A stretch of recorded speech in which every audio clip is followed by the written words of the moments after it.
Students, how you. Welcome to my channel Neelam core academy. चलिए बेटा, आज और कुछ प्रैक्टिस क्वेश्चंस करते हैं रेशो एनालिसिस के। प्रीवियस वीडियो में मैंने 6 क्वेश्चंस आपको करवाए हैं, प्रैक्टिस क्वेश्चंस थे। अब आज 3 क्वेश्चंस और मैं लेकर आई हूँ आपके लिए।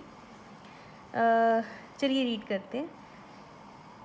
देखिए, क्वेश्चन ये कहता है कि ratio of current asset that 8,75,000 to current liability 3,50,000 is 2.5:1.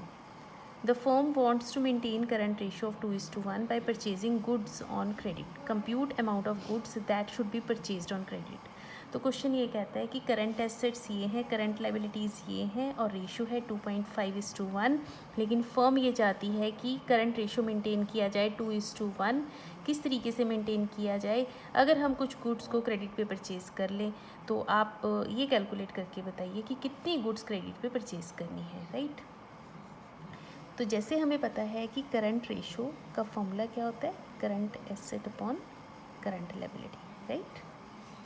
जो भी एग्जिस्टिंग रेशो है वो मैं इग्नोर करूँगी, मुझे कौन सी रेशो चाहिए, 2:1, राइट।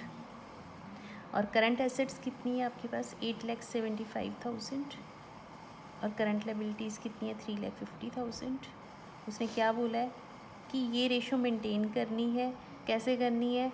गुड्स आपने क्रेडिट पे परचेज़ करनी है। अगर हम गुड्स क्रेडिट पे परचेज़ करें तो आपकी लायबिलिटी इंक्रीज़ होगी। मान लीजिए कि एक्स गुड्स आप परचेज़ कर रहे हो, ठीक है, x number of goods purchase करते हैं तो करंट एसेट्स आपकी इंक्रीज़ हो जाएंगी, और क्रेडिट पे परचेज़ करते हो तो आपकी करंट लायबिलिटीज़ भी इंक्रीज़ हो जाएंगी, राइट।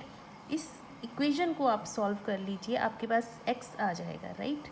तो यहाँ पे मैं साइड पे लिख सकती हूँ, let X number of goods be purchased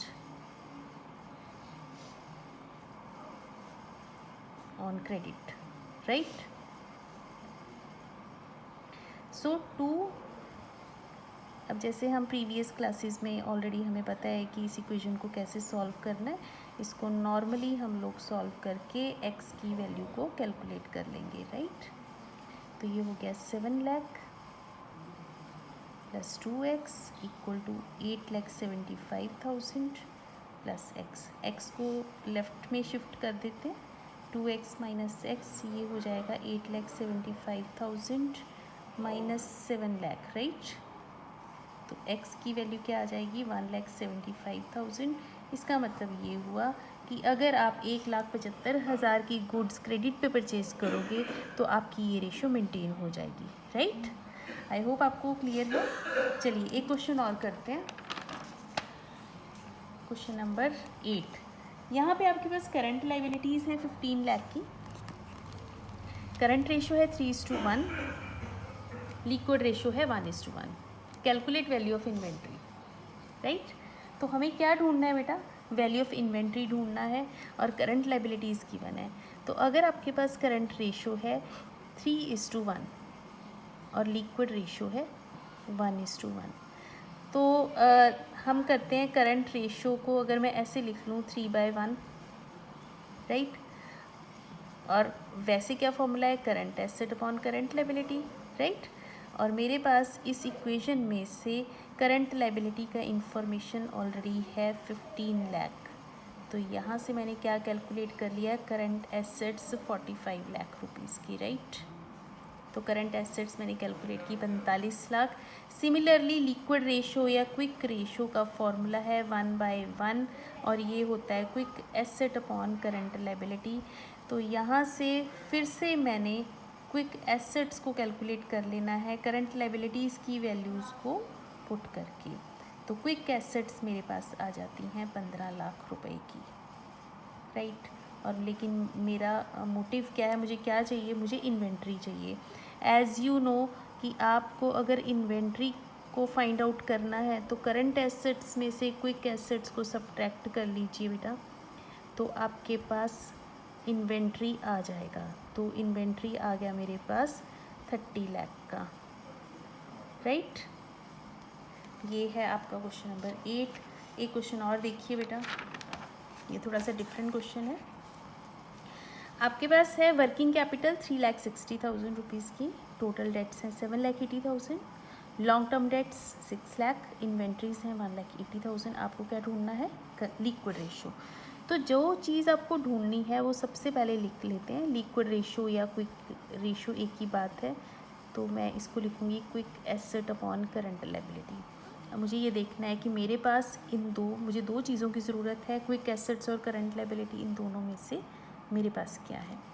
तो देखिए करंट लायबिलिटी मैंने साइड पे एक फॉर्मूला लिखा हुआ है कि करंट लायबिलिटी कैसे निकाला जाएगा। अगर टोटल डेट्स में से नॉन करंट लायबिलिटी को सब्ट्रैक्ट कर दें तो आपके पास करंट लायबिलिटी आ जाएगा। ठीक है, अब मेरे पास टोटल डेट्स हैं बेटा यहाँ पे 7,80,000 के, और नॉन करंट लायबिलिटी जिसमें से हमें ये देखिए लॉन्ग टर्म डेट्स ही आपकी नॉन करंट लायबिलिटीज़ होती हैं। तो आप 6 लाख को सब्ट्रैक्ट कीजिए तो करंट लायबिलिटीज़ आपके पास आ गई 1,80,000, राइट।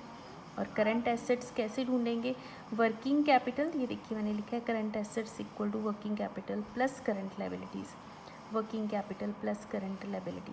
क्योंकि वर्किंग कैपिटल का क्या फॉर्मूला होता है? Current asset minus current liability, ठीक है। और करंट लायबिलिटी जब उसमें प्लस करेंगे तो आपके पास करंट एसेट्स आ जाएगा। वर्किंग कैपिटल है आपके पास 3,60,000 और करंट लायबिलिटीज़ मैंने जस्ट अभी कैलकुलेट किया है 1,80,000। तो 5,40,000 की आपके पास करंट एसेट्स आ जाएंगी। और क्विक एसेट्स कैसे निकालेंगे?